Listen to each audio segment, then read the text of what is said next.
Indiana will do whatever we can to help secure our southern border and end this crisis that has brought deadly fentanyl and crime to our streets.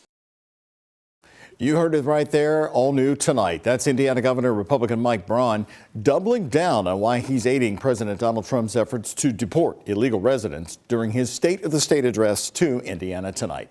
Other top priorities the governor addressing were tax cuts, stricter penalties, better pay for teachers, state troopers, and replacing diversity, equity, and inclusion programs. WHAS 11 Night Teams Jose Alonso and photojournalist Levi Hammer were listening closely on how the new governor wants to lead Hoosiers. And Jose's here right now in the studio with more, breaking down that important speech. Jose?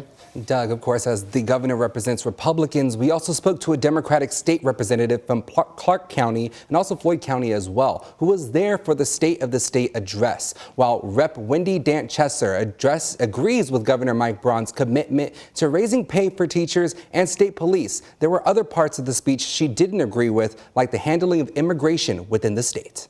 Indiana will not be a safe haven for illegal immigration.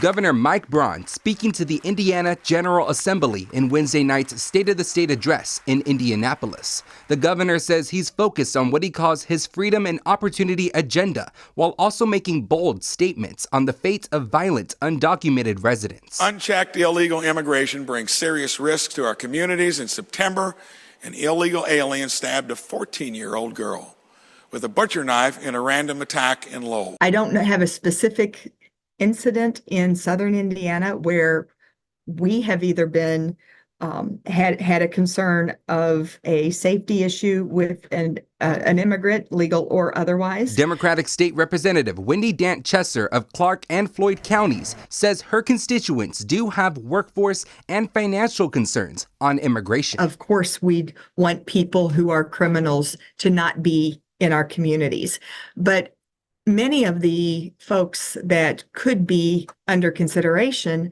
are working in our factories or in our restaurants. Braun also advocated for better pay and retention within Indiana State Police and a raise to the minimum salary for public school teachers by $5,000. And it's going to be a task for me to find how to take cost out of administration, out of buildings that we may not need quite as deluxe as they get built, and put it into the pocketbooks of teachers and instructors. Dant-Chesser says she stood up after hearing this initiative. I think that is a very important piece, because we need to make sure that the good teachers that we have stay, and that as an industry, education is attracting good people into the roles of teachers.